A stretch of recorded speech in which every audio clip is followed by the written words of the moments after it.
The MMA Fight Corner. Get back!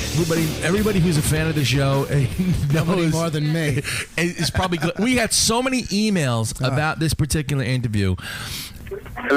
Hello, is this Nick? Yes, it is. Nick, how you doing? This is Phil Devine, Billy Mira, Ron Patel, and Heidi Fang from the MMA Fight Corner. How you doing tonight? I'm good. How are you doing? We are live right now, and first thing I want to say thank you for joining us on the show.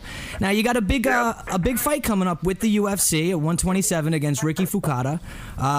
Yes, guys, I do. A veteran of the sport, a tough fight for your first time in the UFC. How are you approaching this? Well, whatever, tough or not, I'm glad to have the opportunity. So just train hard for it. Yeah, we'll see. We'll see what happens. Now you're training up at TriStar, correct? Yeah, I'm at TriStar right now. How's that going out? I mean, that's a hell of a camp to be up there with, huh? Yeah, it's a hell of a camp. I'm glad to be there too. You know what I mean? Well, now when you were on The Ultimate Fighter, you had to pull out of the show for a knee injury, right? It was an ACL or a ligament injury.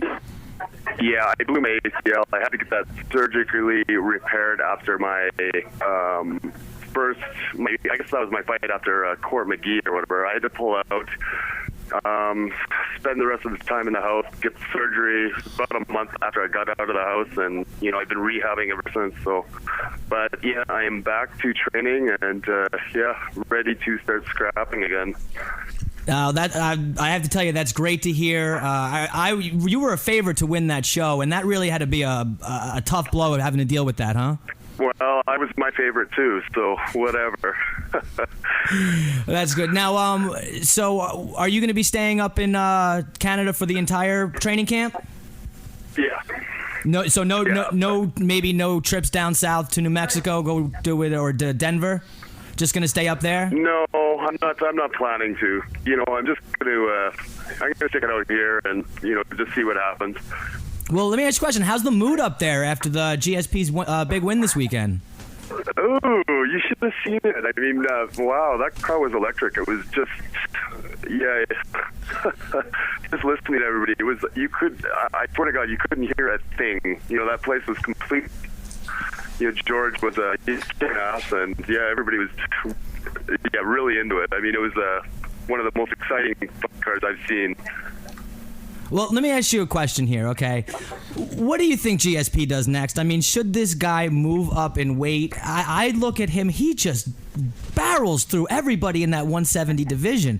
What do you think? Do you think where he is, or do you think he should maybe test himself in deeper water? Where he is. Do you? I mean, he could. Yeah, I do. I mean, maybe the challenge is, that might be something that he's looking at. Of course, I have no idea, right? But well, he's fighting Jake Shields next. What do you think about that fight upcoming that he has? Against who? Jake Shields. Against Jake Shields. Dana says the next guy is Jake Shields. Yeah, that's going to be a great matchup. Jake, he was doing quite well. I mean, he's had, one fight in the UFC? Yeah, one fight, and it was a kind of controversial decision. I don't know. People can say what they want.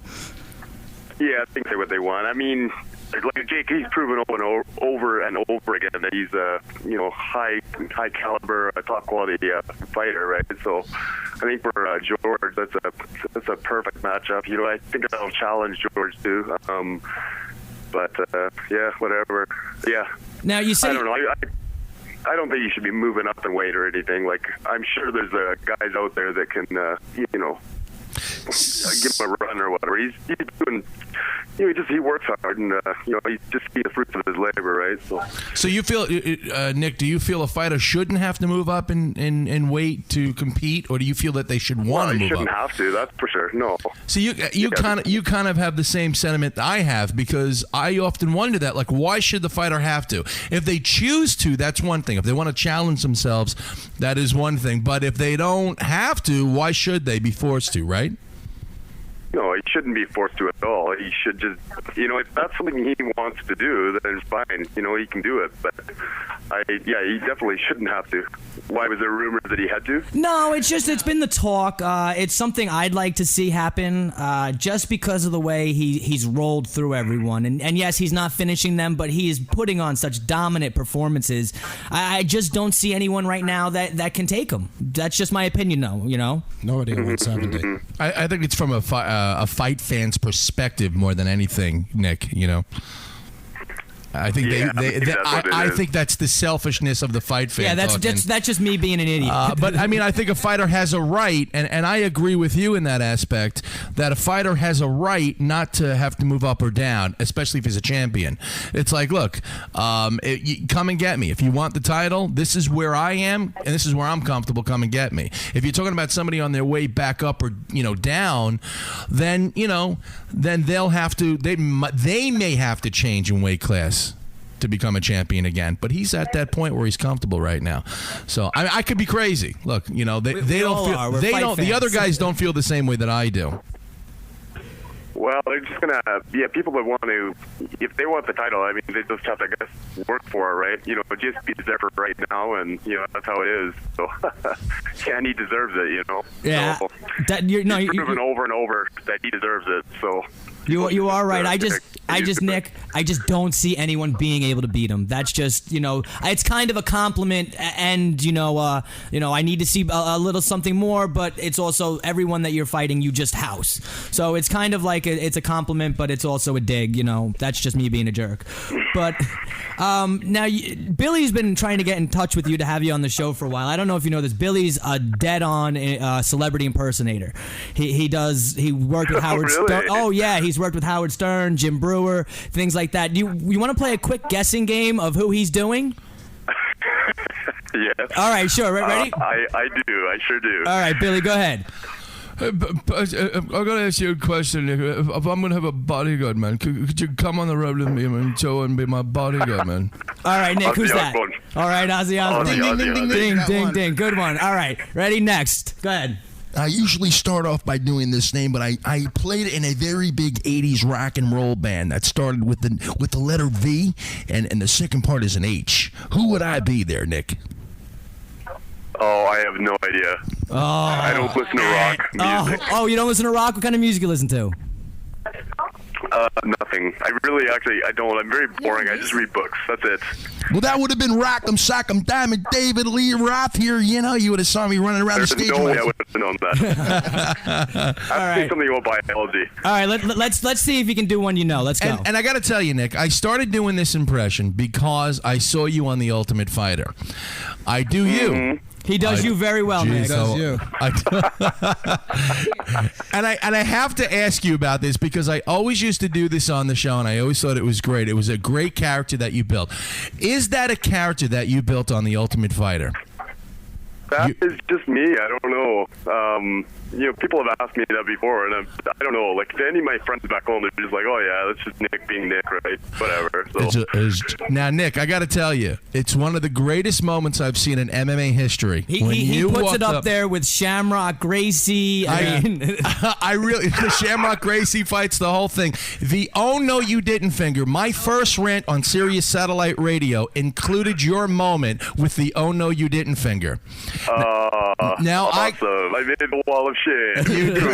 You did make the wall of shame. You created. It's the wall of fame, man. That's fame. Admit it. That was great. If Billy's impersonating you, it's the wall of fame. So I just want to say, in my world, you're a superstar because I got to tell you, man, that is to get up there and do what you did. Took such balls. I got to ask you, did you take flack in the house for doing that?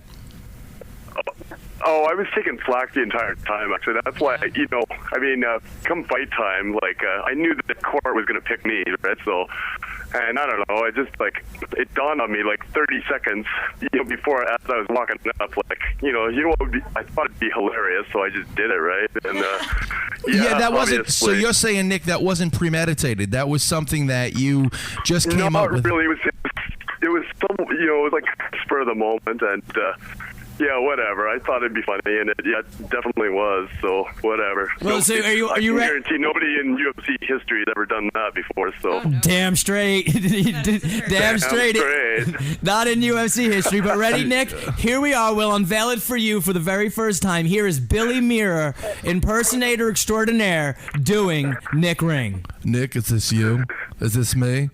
Is this me? Nick? Hi, Nick. Hi, Nick. This is your conscious talking, Nick. Hi, Nick. The greatest voice ever. Nick, I'm telling you, man, you've given me a new character that's hours and hours of entertainment.